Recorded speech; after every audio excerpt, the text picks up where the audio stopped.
สวัสดีเนาะวันนี้เราจะมาทำวิธีการทดลองแบบวิธีที่ว่าเฮ็ดอะไรเนาะจึงเห็นให้มาผมเป้านี้ผมออกเนาะเป็นวิธีการที่เราบ่ได้เป้าเนาะเป็นวิธีการที่ว่าเราดูสามารถเห็นให้มาผมเป้าตรงนี้ผมออกผมออกง่ายขึ้นเนาะอุปกรณ์ที่เราต้องใช้นี่คือกระตุกน้ำหรือว่ากระตุกน้ำมันที่ว่าบรร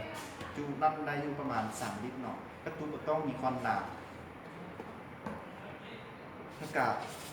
มีดเพื่อใส่โจ้หู2 หูนี่เนาะแล้วเอาตัวลูกศรตัวนี้เสียบใจแล้วเอาเก่าว่าเอานั้นติดใส่เพื่อบ่ให้อากาศเขาออกได้เนาะแล้วก็สก๊อตติดเพื่อเอามาติดมาปุ่มเป้าตัวนี้ใส่โต๊ะตัวนี้เพื่อบ่ให้อากาศเขาออกได้กันฉะนั้นเราไปเพิ่มวิธีการทดลองเหมือนกันเลยเนาะ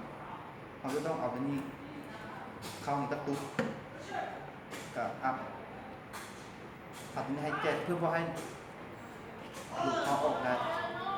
ตามธรรมดานี่เขาต้องไม่เป้าจึงเห็นให้ถ้าผมเป้านี้พุ่งออกได้เนาะแต่ว่าวิธีการนี้เขาใช้วิธีการที่ว่าดูด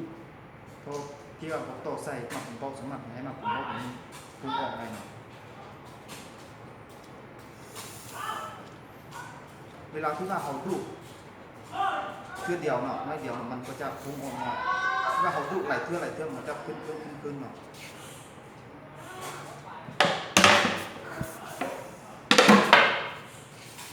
ตามที่เนาะเขาดูดหลายเทื่อมันก็จะขึ้นเวลาที่ว่าเขาดูแล้วเขาต้องปิดเพราะดูดตัวนี้เพื่อบ่ให้อากาศอยู่ไหนกระตุกอยู่ไหนถึงเป้านี้ออกได้เวลาเขาปล่อยตัวนี้ของปิดตัวนี้มันก็จะยุ่งแค่ว่าปิดก็คือเวลาที่ว่าเราดื่มน้ำหรือว่าน้ำปั้นทั่วไปหรือว่าเอาก้อนดูดนี่แบบจุ่มใส่น้ำเนาะเวลาที่ว่าเราเอามือปิดทันตึงนี่เนาะ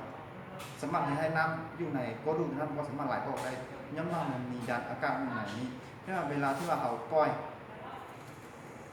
ทำ2บ่อัพนี่